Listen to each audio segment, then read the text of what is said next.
You're listening to Retail Disrupted, a podcast that explores the latest industry developments and the trends that will shape how we shop in the future. I'm your host, Natalie Berg.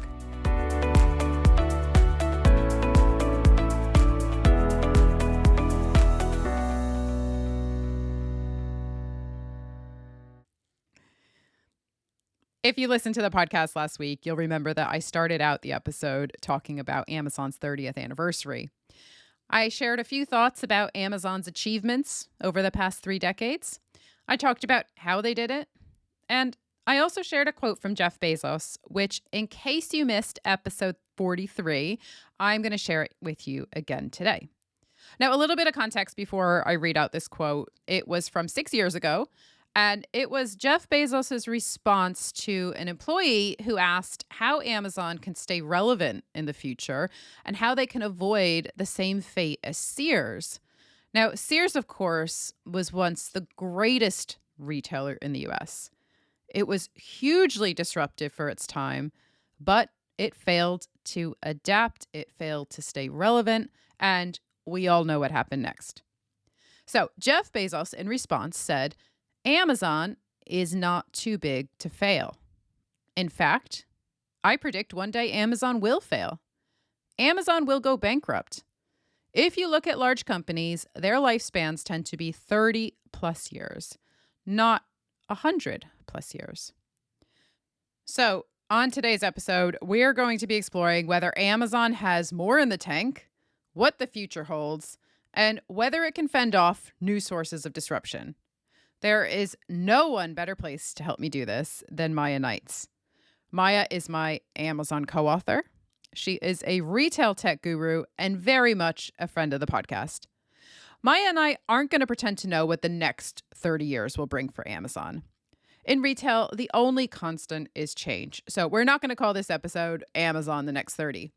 But I think we do have a pretty good grip on how the sector will evolve over the next 10 to 15 years. And so I'm really excited to have Maya on the show today to explore the future of retail and to debate whether Amazon has what it takes to ensure that it doesn't go from being the disruptor to disrupted.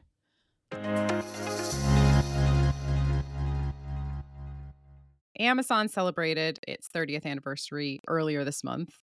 You and I have both been running around doing lots of TV and radio interviews about this. We're both on the BBC that day. I know that you also wrote an editorial for The Grocer. So we got together. Actually, it was at the Grocer Awards that evening at the Royal Albert Hall, which was a fabulous venue, where we bumped It into was. each other and we thought, yeah, well, let's do a podcast. Let's see, let's kind of pick up where we left off with the book, I suppose, and kind of look at just briefly, kind of acknowledge what Amazon's achieved over the past 3 decades, but more importantly, look ahead to what might be around the corner for them and what some of the challenges are going forward. So that's sort of what led us to do the podcast. And I want to start off with getting your views on what you think the biggest accomplishment has been for Amazon over the past 30 years. Now, I'm going to give you a second to think about that. And while you do think about that, just for our listeners, a very brief recap. I'm going to give you a very abridged version of what Amazon's achieved and how they've achieved it. And then we're going to come to you, Maya, and hear what you think has been the most impactful thing that they've done. So very briefly, again, this Right. is kind of a super abridged version of the book. What they've done, well, they've revolutionized the way that we shop. They democratized e-commerce. They forced the rest of the industry to kick into gear and offer a better experience for customers. So in my view, I think Amazon has been the most influential business of the 21st century. In terms of how they did it, well, something I say time and time and time and time again is that they have a relentless dissatisfaction with the status quo. They are obsessed with their customers. Um, they have the luxury of long-term thinking. They have deep pockets. They are a technology company, not a retailer, which is why, of course, we came together to write our book. And also the clarity and consistency of their vision right from the very beginning. I always say, go back and read the first shareholders letter. when they went public in 97, it reads as if it was written today. So having that consistency and strategy and having Jeff Bezos at the helm for over 2 decades, I think has really enabled them to achieve all that they had. But I'd love to get your thoughts on this, Maya. What has been the biggest accomplishment for Amazon? Yeah, great question, Natalie. Absolutely, I agree that Amazon has completely revolutionized the way we shop. I remember back to the first time we both agreed that Amazon is not a retailer first, but a technology company. Um, when we were talking about writing the book, because we had so many big brands and big retailers worried about what Amazon was doing to their business. Um, but in terms of their customer obsession, I would say it's data driven. So when we talk about the what and the how, what they've done is to revolutionize commerce. How they've done it is by capitalizing on the advent of digital and data. And when they talk about customer obsession, it's what does the data tell them about their customers that their customers want. And so I think in that regard, 30 years on, they can be seen as a little bit transactional, a little bit impersonal, but nevertheless, you and I both kind of tacitly understand what that customer obsession means and what it's led to. Finally, I would just say that it's a bit of a fudge. There's so many things they've done individually, but they have set the standard for e-commerce. I mean, it kind of echoes what you've said already, right? But when you break it down, you've got ratings, reviews, recommendations, one-click checkout, Prime, all of these things, endless scroll, filters, all of these things. I don't think retailers would have coalesced so quickly behind a way of selling online that we all understand, tacitly, innately understand now, had Amazon not set the bar. And the final one is, the drop down menus. When we all go to the same place, top left, top right, to look for further information. We're all looking at the bottom of the page for the contact us screen. I would suggest that particularly when it comes to e-commerce, Amazon has not only set the standard but set the bar. I guess my question now is, the world is very different today. And sure, what they were doing 30 years ago, 20 years ago, even 10 years ago was very innovative and very disruptive. But today, shoppers are ubiquitously connected. The pandemic, of course, was a catalyst for digital transformation. And just on the podcast last week, I was talking to Steve Dennis, who we were talking about how quickly retailers responded during COVID and how Walmart launched curbside pickup in 6 days. So again, just how fast retailers are moving today. The rest of the industry has caught up. They're using Mm-hmm. technology, they're using AI to level the playing field, and they're also thinking like Amazon. They're thinking like a disruptor. They're starting with the customer. They're working backwards from the customer. They're failing fast. And I think the final thing from my perspective is that they are flaunting the one thing that Amazon has yet to crack, which is bricks and mortar retail. The fact that stores today are repurposed, they're revitalized. Um, Suddenly Amazon's model, I don't know, looks a little bit less special, a little bit less differentiated. So, in your view, how much of this leveling of the playing field, how much of this is a threat to Amazon's business going forward? So I would agree with everything you said. I think where it leaves Amazon is it needs to disrupt itself, and that's really, really, really difficult. It set the bar really high. Retailers have met that, sort of improved their digital capabilities to come up to meet that bar. And I agree with you. Oh, you said stores are revitalized. I'm not so sure about that. I would say the purpose of stores, the role of stores has become clearer. It's definitely changed and morphed in relation to the way that consumers uh, shop both stores and online now. So yeah, you're right to sort of flag the fact that Walmart launched click and collect, pick up and store, click and collect in 6 days. I think it goes back to what I said earlier about the fact that they've Amazon has used digital and data to disrupt the traditional retail model and become as big as it has now. But in using data, being data driven business, does make it feel quite transactional. And I think that's why it struggles with stores. Because essentially, the thing that retailers had to learn from Amazon was how to use data and digital, how to be digitally enabled and data driven in terms of their offer, in terms of orchestrating their offer with how they engage customers, with where their stock is, for example. Um, but essentially, retail doesn't change. And I say this so often. All that's changed, all that Amazon's managed to do in retail is change our means of accessing it. When it comes to retailing, I still point to, the original market stalls, bartering, merchant curation smarts. I know my customer, and therefore I know that my customer will want X, Y, and Z at this particular time in this particular place. This has been going on since time immemorial, since time began. And I think merchants, not only, as you say, have the advantage of stores, but they also have the advantage of having run stores. And when you reverse engineer how they've run stores, that's through a deep understanding of who their customers are and a deep understanding of their journeys, their physical needs, missions, and shopping journeys. So Amazon So has to it's disrupt itself, but it is lacking that merchant curation smarts that retailers have kind of taken for granted in order to join up the channels and run stores successfully as well. hmm. Yeah, I guess it's the human element that Yeah, Amazon has traditionally struggled with. And it's, as I've yeah. said time and time again, it's when you marry technology with the human touch. I mean, that I think is super powerful. You can't really have one without the other. And I think if we just take a moment just to kind of acknowledge just how digitally enabled stores are now. And I know, Maya, you are very passionate about this and you've written another book about this. But I recently I recorded a podcast, not for Retail Disrupted, but for a podcast called What Next, which is a publicist podcast with Rishad Tibakawala, who is the former chief growth officer at Publicis. And we talked about the role of stores. And I just called out on that episode, and I'd like to do it here too, just to remind us how digitally enabled stores are today.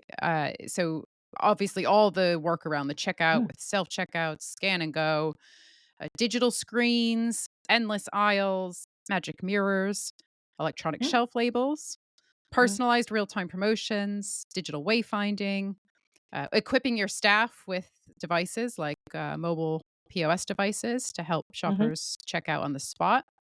mhm, I know you talk a lot about saving the sale. That's another advantage of these devices.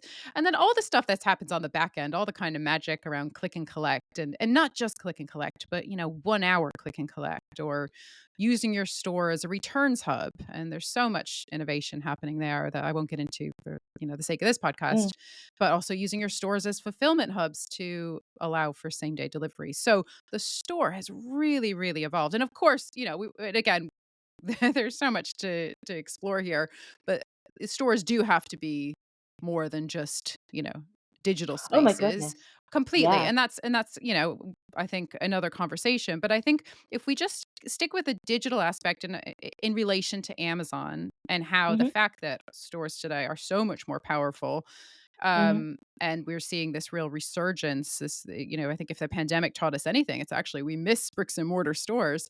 But I want to ask mm. you something very specific about AI and how, as we talk about leveling the playing field and how legacy high street retailers can further um, kind of raise their game to compete with the likes of Amazon. How do you see AI playing a role, either in terms of driving efficiencies or improving the customer experience? The point about AI is that you can set a computer a task that will take a human or a human using an Excel spreadsheet far longer to digest so you can actually input so many more data sources. So I can find out, how many parades go past this store a year, and is it near a playing field? Am I going to get passing traffic wanting to get picnic stuff if they're going to a park because it's nearer a park than this store 3 miles away? Those kinds of permutations,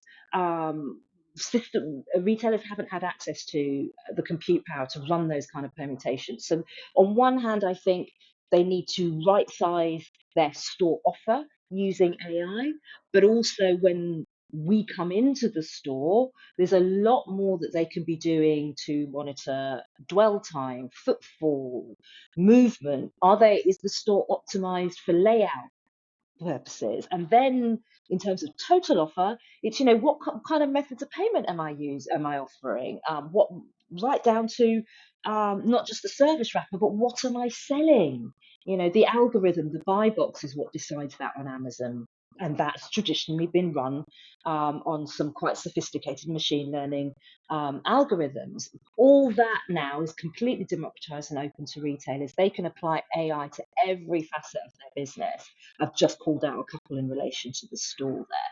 The final point, though, that you have to make is that they might be using AI to hopefully optimize their business, fine tune it, and uprate their total offer.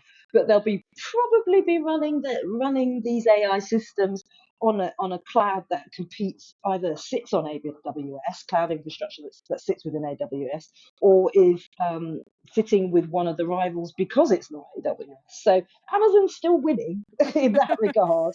But you're right to call out the fact that AI tools and capabilities have advanced so far that there really shouldn't be a queue at the click and collect desk at lunchtime, because they've got all the data, they've got the footfall, they've digitized their stores, they have footfall counters, they've got the point of sale that tells them what they're selling, when they're selling, they know who's in their stores. Sometimes they even have us identify ourselves as we're going into our stores because they want us to log on to the Wi-Fi or pick up a loyalty scanning gun. All of this information means that some of these points of friction I've pointed to needn't exist anymore, and AI can help them with that. Yeah, yeah. So I guess it's yeah, evolution, isn't it? And Yes. Yeah. I want to ask you one other question about AI. I know we just talked about how AI might help Amazon's competitors to raise their game, but I wondered if we can get your thoughts on how you see Amazon using AI. Because earlier this year, John Bountfree, the UK MD, who was my first retailer on the podcast, actually. Mm, mm. But John spoke at Retail Week and at the Retail Week Live event, and he said that generative AI is going to be as transformative as the internet. That was his bold claim. I guess would you agree with that statement? And how do you see generative AI helping Amazon to improve the offer to customers? No, I don't agree with the statement. Why not? The internet. I mean, geez, we wouldn't have had an iPhone. We wouldn't have Amazon. Generative AI has the potential to just revolutionize the way we do things. I don't think it's a net new thing in terms of what we do. Do you see what I mean? Yeah. The internet was a new channel, it was a new way of communication, it was a new way of disseminating and collating information. Um, Generative AI is like it's a bit like AI. AI in and of itself was revolutionary. Generative AI builds on that. I wouldn't say it's as important. We see a lot of generative AI output in regards to more nefarious areas like the media, fake news, fake imagery, fake talking heads, for example. But actually, generative AI sits on top of AI and just makes it more and more powerful. So a good example would be in the supply chain. I always say machine learning algorithms have been around for 40 years in terms of forecasting and modeling. Um, but a traditional machine learning based supply chain forecast model is only as good as it's built on day one, and then it needs human beings to maintain it, right?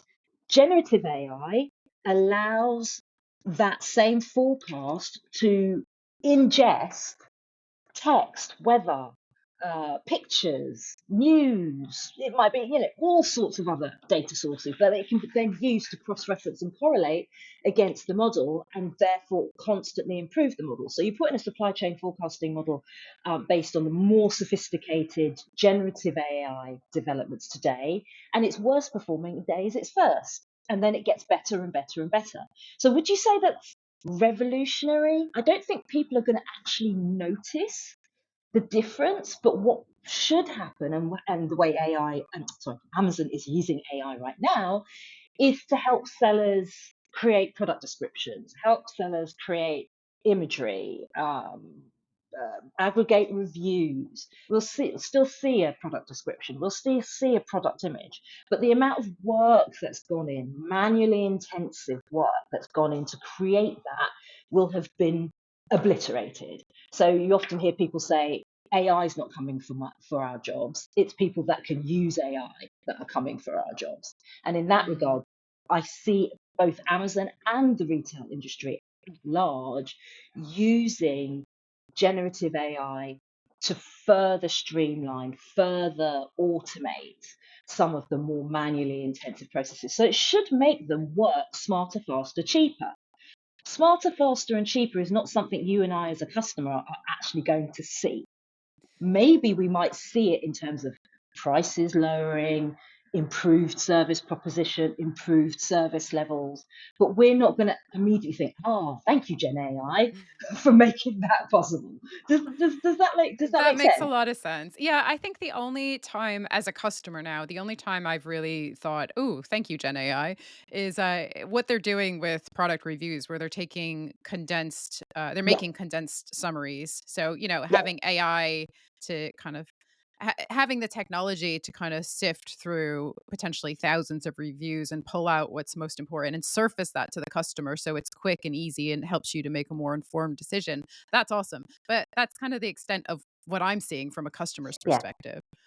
So it's not something And that's really and gonna move the dial, right? No, exactly. I think it's got a lot to do with trust as well. I mean, Amazon and reviews in the same sentence, eek, kind of thing. Anyway, but for me, there's going to be a long tail to this stuff. There's going to be people that see the AI generated review synopsis or summary and go, "I don't believe that," and go and read the reviews themselves. Do you see what I mean? So in we're in a phase at the moment where Amazon has to still publish all the reviews. We're not just going to take an AI generated synopsis and go, "Okay, Amazon, yeah, we trust you." That's what all of those hundreds of thousands of reviews said. So we're in that middle ground at the moment where when it comes to customer facing stuff, we're still a little bit wary of Gen. So I think retailers are going to have to be quite circumspect in the way that they're using it in that regard. But you can see how Amazon, with its history, having generated tens of millions, maybe even verging on the billions of reviews, would find that a really good tool to roll out to customers first, to test those levels of trust, right? To see whether or not it adds to the customer experience. And you've just said you found it useful, so I'm sure we'll see more and more and more of it. And in that regard, we'll learn to trust it more, than having to trawl through thousands of reviews ourselves. I think transparency is really key here as well because it Yeah. does very clearly state this is a generative AI generated. That doesn't make any sense, does it? This is AI generated content. So we've talked a lot about stores and how Amazon competitors are raising their game and how technology is enabling this. There are, of course, other threats to Amazon's business in the future, as well as some of the perennial criticisms, things like working conditions, Hmm. supplier relationships, their taxation policy, Hmm. increasingly whether they're breaching antitrust laws, especially as Hmm. they spread their tentacles across Yeah. new verticals and new channels. We're not gonna talk about any of those things, Maya, so you can relax. Woo. We're gonna stick with the theme of competitive threats, and I'd like to shift gears now, and get your thoughts on how you see e-commerce evolving in the future. And really, there's two things I want to explore here.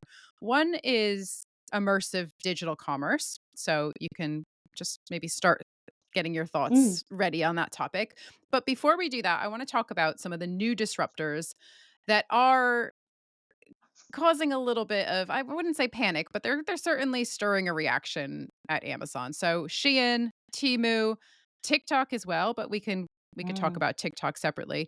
I know you've spoken to the Guardian and the Independent and various other journalists about this. So just how big of a threat are these businesses to Amazon? Yeah, they're definitely a threat. There's areas where Amazon's better insulated against, the likes of Temu and Shein. Um, Prime is a great one because we trust them on their promise to deliver. And I think when people order anything from Instagram, much as less Shein or Temu, they're like, okay, if it arrives in a week, I'll be really pleased. But then I think, in that regard, they're both of those, and even AliExpress is pushing really hard into Europe as well. In that regard, the trade-off I think that they're quite happy to let the consumer grapple with is price versus speed. So I think Amazon certainly is right to be threatened by these companies, but in terms of the sweet spot between the price point and the convenience of next day delivery, that is their kind of their Waterloo, as it were.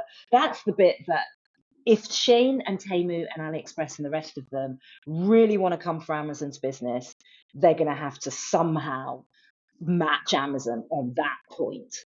Otherwise, I think Amazon, they are taking market share because people will look at Amazon and then maybe look at Temu.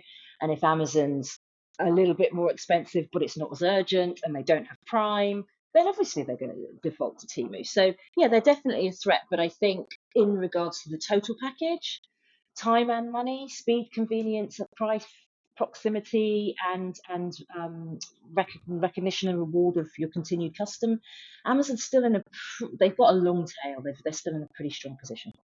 Yeah, I completely agree with you. One of my favorite stats from the book, and this is an Amazon stat, and I apologize to my listeners because I have said this time and time again on the podcast, but it's such a good one. Half of Amazon purchases take place in 15 minutes or less, and over a quarter of Amazon purchases take place in 3 minutes or less. So that Yeah. is what Amazon's about. You've got access to everything. It turns up on your doorstep the next day, even the same day, and you can't compete with that. And I completely agree with you on speed and cost and that being a real differentiator because for Timu, it's for standard delivery, it's 6 to 8 business days. And Yep. I believe last time I checked, they say it's free shipping, but I believe there's a £10 minimum spend, which is kind of fair enough. But I think, Yeah. uh, yeah, I just sorry, Mai, were you going to say something? No, go on. You finish your point. No, no, just that it's just interesting because there's such media interest in Temu and whether they pose a threat. But also, just a few weeks ago, we heard that Amazon is reportedly launching a Temu style storefront on its site. Just a little recap for listeners who might not be familiar with this news. CNBC reported that the announcement happened at an invite only conference for Chinese sellers. And the storefront will sell low priced fashion and lifestyle items that will allow Chinese sellers to ship directly to US shoppers. I'm not so Mm, sure about Europe. I haven't checked that out, but I presume it'll be Europe as well. The items are unbranded mostly, and they are under the £20 price point. Actually, that might mm, be $20. I'd have to check my notes, so don't quote me on that, but it's generally low price point, and delivery will be 9 to 11 days. So a real departure from what we're used to when we shop on Amazon. So clearly mm, they see demand for extreme value in an e-commerce setting, which for obvious reasons retailers have avoided for a very long time. But I think the other point here, and you kind of touched on this, is it is a very different concept. Timu it's from what I can see, I have to say I haven't bought anything on there and I am keen to understand more about the business. But from what I can see, it's kind of a jumble. It's a bit of yeah. kind of that Yeah. discovery, grab what you can, a bit like TJ Maxx or Aldi or Lidl, the Yeah. kind of middle aisle, random stuff you probably don't Exactly. need, but it's so cheap. Why not? So with Amazon, you probably know what you want before you even reach the platform. Whereas with Temu, it's the total opposite. It's all about gamification. It's recommendations based, it's push based. So they learn what you like through the app and then they push you more relevant content. And in that respect, it's a lot more like TikTok than Amazon. We're going to come on to TikTok in a minute, so I don't want to get into social commerce just yet, but I did want to mention TikTok here, just because the user experience is very similar, and you can argue that this is the way that e-commerce is evolving. This is more relevant to a generation that is grown up with technology. And so I think it's right that Amazon responds with their own storefront. Now, how they do it and how they market it isn't going to be straightforward, but I think that, they've recognized that Timu isn't just, rubber chickens and foldable water bottles. It's a genuine threat and they need to respond. The last thing I want to call out here is sort of related to sustainability. Now, you can argue that all of this is just a huge race to the bottom. One thing Amazon is reportedly going to do when they launch this new storefront is they are going to adopt a Shein style model of on demand manufacturing. So, this is the whole test and learn thing. Now, what this is going to do is it's going to allow them to try new products on a small scale. And then if it goes well, if there's demand for it, they can quickly ramp that up. So you can make the argument that that will result in less waste, fewer products being shipped around the globe, happier customers, drive down costs for for the retailer. There's a whole load of benefits, but I thought that was really interesting. Temu doesn't do that so much. I think you can argue that's more relevant for fashion than a lot of the non-food categories that you find on Amazon and Temu. But I think it is a really interesting development that we should all be watching. So I agree with the fact that purchases take place on Amazon's platform, or however the proportion I can't remember, but I think you said a third, didn't you? Within 3 minutes, kind of tells me we know what we want before we go on Amazon. And actually, the thing we like about Amazon is the fact that it's really easy to get us to what we want. Okay, as long as you know what you want. Because I remember years ago having this discussion with somebody and giving the example of, I bought a Microsoft Surface and I thought, tablet, and I thought, oh, I'd like to see if I can find the covers cheaper on Amazon. And it gave me like 20,000 results, and there were pens and screen protectors, and the filters didn't cover everything. So even when I'd gone through all the filters, I still had like 4,000 products to look through. It is not, when you look at the search, browse, and discovery phases of the shopping journey, it is not geared for easy. It's good on search, not great on browsing, terrible on discovery. I think that's personally why they've struggled with grocery, really. Because grocery is also, you've got the stuff you want that's branded, but then you've got stuff where it might not be in stock, so you need to be able to sort of show me all the other alternatives. The search browse bit needs a little bit of help in that regard. But I think to that point, we like Timu and Shane because it's got that element of surprise and delight. It's still a little bit of an unknown. It is a bit of a jumble, like you point rightly to the middle aisles for Aldi and Lidl. Plus, it's rock bottom value. So I can see why they would want to take the innovations from other innovators and use that to stop themselves being disrupted. The thing that people probably don't know about why I initially see copying the Shane and Temu models is so clever is by selling this storefront directly to Chinese manufacturers. They are heading off what is already quite a hot battle for freight space. So that's air freight, sea freight, getting those products, and this touches on your sustainability point, to us as customers, whether we're in the US or Europe from China. Shane, Temu, and AliExpress have been taking up more and more and more and more freight space. So this confirms that Amazon definitely wants those sellers buying and transacting through them, but also in doing so, it makes it easier for them for Amazon to get their own goods, or goods that are being that they're buying from manufacturers in China, to ship them to us, because it's probably costing them more because they're having to compete with the others, right? And and and Yeah. and then and then finally, the on-demand ordering part goes to that. Yeah, you're absolutely right. One, it helps them test and learn quickly in terms of product development, but also it gives them something to say against the sustainability issues that have come up with ecom generally, particularly in terms of the fact that it's supported such a huge expansion in Chinese export business. And then the final one, though, which I don't think, we can blame Temu more than Amazon or Amazon more than Temu on, is the last mile delivery costs. That's the true cost from an environmental standpoint comes with shipping me a packet of batteries in a van full of other tiny little parcels.